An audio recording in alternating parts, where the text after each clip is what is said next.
नमस्कार विद्यार्थी मित्रांनो, टर्निंग पॉईंट्समध्ये तुम्हा सर्वांचं खूप खूप स्वागत आहे. मी महेश सर. आज आपण का ऑनलाईन आलो आहे बघा. आज 15 डिसेंबर आहे आणि आज RRBची म्हणजे रेल्वेची एक परीक्षा झाली. तुम्हाला माहिती आहे, रेल्वेची आज 15 डिसेंबरला एक परीक्षा झाली, जिचं नाव इथं दिलं आहे बघा, RRB ministerial exam. RRB ministerial एक्झामची आज 15 तारखेची पहिल्या शिफ्टचे क्वेश्चन्स आपल्या हाती आले आहेत. हे क्वेश्चन्स बऱ्याच जणांनी बघितले असतील, पण मी असं वेगळं काय सांगणार आहे तेही तुम्हाला सांगतो. हे क्वेश्चन्स कदाचित तुम्हाला माहिती असतील, कारण हे सगळीकडे टेलिग्रामवरती येत होते, पण मला काहीतरी महत्त्वाचं इथं तुम्हाला सांगायचं आहे त्याबद्दल. ठीक आहे, लक्षात घ्या. मी तुम्हाला जी केचं सांगतो, बट नंतर आपण मॅथ्सचं बोलूया. जी केचं प्रश्न तुम्ही तर पाहिलेच असतील, ज्यांनी नाही पाहिले त्यांना परत एकदा सांगतो की काय काय आलं होतं बघा जी केमध्ये. BCDचा फुल फॉर्म काय विचारला होता. ठीक आहे, गहीरमाता राष्ट्रीय उद्यान कोणत्या प्रजातीच्या संवर्धनासाठी आहे असं विचारलं होतं. कायमधारा पद्धतीचा जनक काय आहे हे विचारलं होतं. समतेचा अधिकार कोणता खालीलपैकी असं विचारलं होतं. लोकशाही म्हणजे काय. असहकार आंदोलन जे गांधीजींनी चालू केलं होतं ते केव्हा सुरू झालं ते विचारलं. सर्वाधिक थोरियम खालीलपैकी कशात आढळते. ओके. कोणत्या रोगाला लस देऊन रोखले जाऊ शकत नाही असं विचारलंय. गंजण्यापासून वाचण्यासाठी कशाचा लेप चढवतात. एशियन फेडरेशन कप 23चा कोठे आयोजित आहे. URLचा फुल फॉर्म काय आहे. कोणत्या धातूला गरम पाण्याबरोबर प्रतिक्रिया करता येत नाही. ठीक आहे.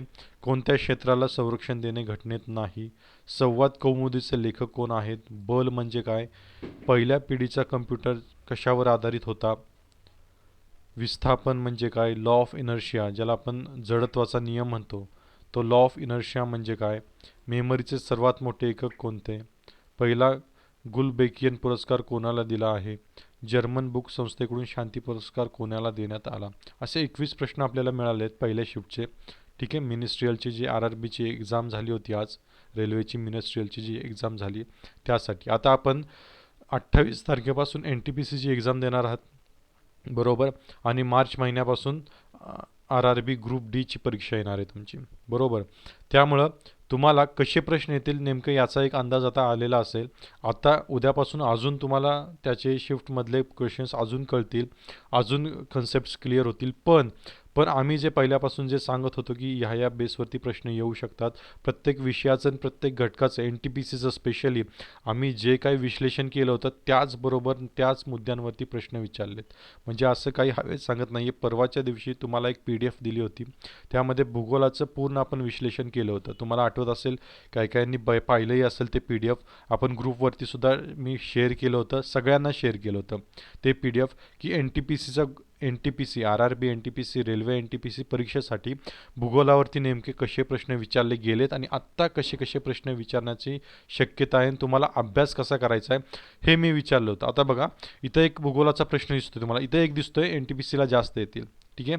गहीरमाता राष्ट्रीय उद्यान कोणत्या प्रजातीच्या संवर्धनासाठी आहे. म्हणजे कोणत्या प्रजातीच्या संवर्धनासाठी हे राष्ट्रीय उद्यान आहे गहीरमाता, असं यांनी विचारले. आता मी तुम्हाला ती PDF दाखवतो जी आम्ही तुम्हाला दिली होती. ठीक आहे. या PDF मध्ये बघा, ही टर्निंग पॉईंटची आमची PDF आहे. आपण येथे भूगोलाचं बघणार आहे, GKचं NTPCचं. मी असं म्हटलं होतं की NTPCला 4 ते 6 प्रश्न येतील आणि मागील प्रश्नपत्रिका पाहता तसेच यंदाचा ट्रेंड पाहता रेल्वे बोर्डाचा पुढील घटकांवर निश्चितपणे प्रश्न येऊ शकतात असं मी म्हटलं होतं. आणि 2 ते 3 दिवसापूर्वी तुम्हाला मी शेअर केली होती ही परीक्षा व्हायच्या अगोदर. त्यामध्ये पहिल्यांदाच काय म्हटलं होतं बघा, भारतातील प्रसिद्ध अभयारण्य आणि भारतातील प्रसिद्ध उद्याने, असं हाय प्रायोरिटीवरती हा मुद्दा तुम्हाला दिला होता. टोटल मी 7 मुद्दे दिले होते ज्याच्यावरती प्रश्न विचारले जाऊ शकतात. हे असे 7 मुद्दे होते. त्यातला ऑन प्रायोरिटी मुद्दा कोणता होता तर अभयारण्य आणि राष्ट्रीय उद्यान, आणि त्यावरतीच बघा इथं प्रश्न आलेला आहे. त्यावरतीच प्रश्न आलाय की नाही बघा. गहीरमाता राष्ट्रीय उद्यानावरती प्रश्न आलाय. कोणत्या प्रजातीच्या संवर्धनासाठी आहे, आलंय की नाही बघा. याला म्हणतात विश्लेषण. अजून एक महत्त्वाचा मुद्दा इथं सांगतो तुम्हाला, आणि याचा अभ्यास कसा करायचा तेही तुम्हाला मी सांगितलं होतं की वरील दोन्ही घटकांचा अभ्यास करताना पुढील बाबी लक्षात घ्याव्यात. ते अभयारण्य किंवा राष्ट्रीय उद्यान कोठे स्थित आहे. ते अभयारण्य राष्ट्रीय उद्यान कोणत्या प्राणी आणि पक्ष्यांसाठी प्रसिद्ध आहे. हा दुसरा पॉईंट होता की ते अभयारण्य कोणत्या प्राणी आणि पक्ष्यांसाठी प्रसिद्ध आहे. हे मी दुसरं वाक्य दिलं होतं की असा अभ्यास करा, ही माहिती ठेवा. आणि बरोबर असाच प्रश्न आलाय की नाही बघा, कोणत्या प्रजातीच्या संवर्धनासाठी आहे. डिक्टो प्रश्न पडलेला आहे असाच. आणि आपण जे टेस्ट सिरीज राबवतो NTPCची त्यामध्ये सुद्धा असेच प्रश्न आहेत आपण टाकलेले आहेत. आणि तुम्हाला एक महत्त्वाचं सांगतो, की हे जे आत्ता एवढे प्रश्न मिळालेत आपल्याला, काहीतरी 17-18 प्रश्न आहेत, सगळे मीही पाहिले नाहीत, परंतु यातले जवळजवळ 10 ते 11 प्रश्न आपल्या टेस्ट सिरीजमधले असे आहेत. म्हणजे असं मी काही बोलायचं म्हणून बोलत नाही, तुम्ही डेमो टेस्ट चेक करा, तुम्ही सगळ्या टेस्ट चेक करा. फक्त 299 रुपीजला टेस्ट आहेत, 3 टेस्ट आपण प्रोव्हाइड करतोय. तुम्ही त्या टेस्ट चेक करा, खरंच प्रश्न आहेत की नाही बघा, आणि तेव्हाच घ्या टेस्ट सिरीज, नाहीतर घेऊ नका, स्पष्ट सांगतोय.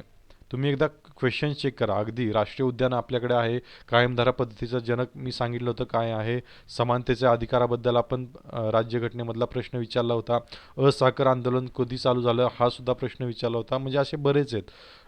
कशाचा लेप लावतो आपण, जास्ताचा लेप लावतो गंजनापासून काय, असे सगळे विज्ञानाचे तर NTPCला खूप प्रश्न येतात. ठीक आहे, त्यामुळे सगळ्यांची आपण तयारी केली. यातले आहेत ना 18 का 20 प्रश्न आहेत यामध्ये आत्ता डेमोला आपल्याला आलेत हे मिनिस्ट्रियल एक्झामचे, या आज झालेले पहिल्या ह्याच्यातले.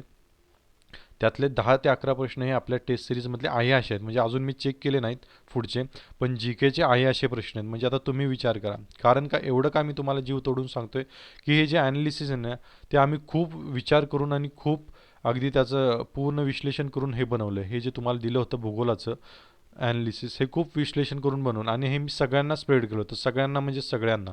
ठीक आहे, आता इथून पुढं आम्ही जे बनवणार आहे, आज आम्ही करंट अफेअर्सच टाकणार आहे, असंच विश्लेषण की काय काय प्रश्न येण्याची शक्यता आहे, कोणत्या घटकांवरती भर द्यायचा आहे, इतिहासाचे टाकणार आहे, विज्ञानाचे खूप महत्त्वाचे टाकणार आहे. ठीक आहे, संगणकावरचे टाकणार आहे काय काय प्रश्न, अगदी संगणकाचे प्रश्नसुद्धा तुम्हाला हँडओव्हर करणार आहे की काय प्रश्न येऊ शकतात, इम्पॉर्टंट काय. म्हणजे इथं जसा मी 7 तुम्हाला पॉईंट बनवले होते, अभयारण्य, उद्याने, प्रमुख नद्या, ठीक आहे, प्रमुख सरोवरे, पर्वतरांगा, प्रसिद्ध स्थळे, आदिवासी जमाती, हे 7 मुद्दे मी तुम्हाला दिले होते.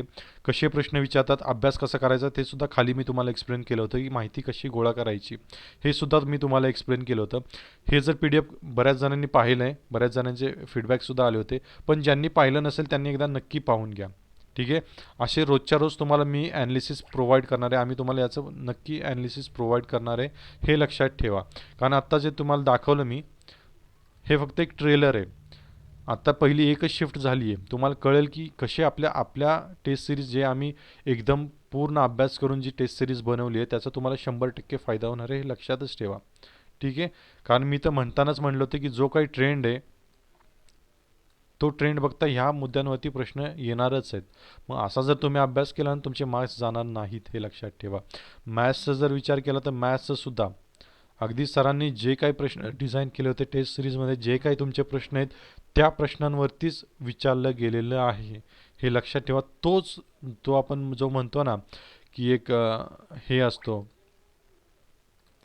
एक ट्रेंड असतो, त्याच ट्रेंडवरती आणि त्याच एकदम साच्यामध्ये प्रश्न बनलेत मॅथ्सचे सुद्धा आणि रिझनिंगचे सुद्धा, हे लक्षात घ्या. त्यामुळं टेस्ट सिरीज ज्यांनी जॉईन केली नसेल त्यांनी लवकर जॉईन करा. जेवढा तुम्ही उशीर करताय ना तेवढं तुम्ही सक्सेसला उशीर करताय, हे लक्षात ठेवा. ठीक आहे, आणि इथून पुढचे हे जे या प्रकारचे जे विश्लेषण आहे हे मी सगळ्यांना शेअर केलं होतं. विश्लेषण खूप छान भूगोलाचं बनवलं होतं. असाच अभ्यास करा भूगोलाचा. ज्यांनी बघितलं नसेल त्यांनी आमच्या टेलिग्रामच्या चॅनेलवरती जा, तिथे तुम्हाला सगळं मिळून जाईल. ठीक आहे, आणि इथनं पुढचे जे काही प्रत्येक घटकावरती आपण ॲनालिसिस असंच बनवणार आहे, प्रत्येक घटकावरती ॲनालिसिस बनवणार आहे. आणि इथून पुढचे जे काही ॲनालिसिस आहेत ते प्रत्येक ज्यांनी ज्यांनी टेस्ट सिरीज आमची जॉईन केली त्यांनाच फक्त पर्सनली आम्ही प्रोव्हाइड करणार आहोत, हे लक्षात घ्या. ठीक आहे, ज्यांनी ज्यांनी टेस्ट सिरीज जॉईन केली आहे त्यांना आम्ही ते ॲनालिसिस प्रोव्हाइड करणार आहे टेस्ट सहित. आणि प्रत्येक घटकाचं तुम्हाला विज्ञानाचं सुद्धा असंच ॲनालिसिस मिळेल की कोणत्या घटकांचा अभ्यास नक्की करायचा आहे.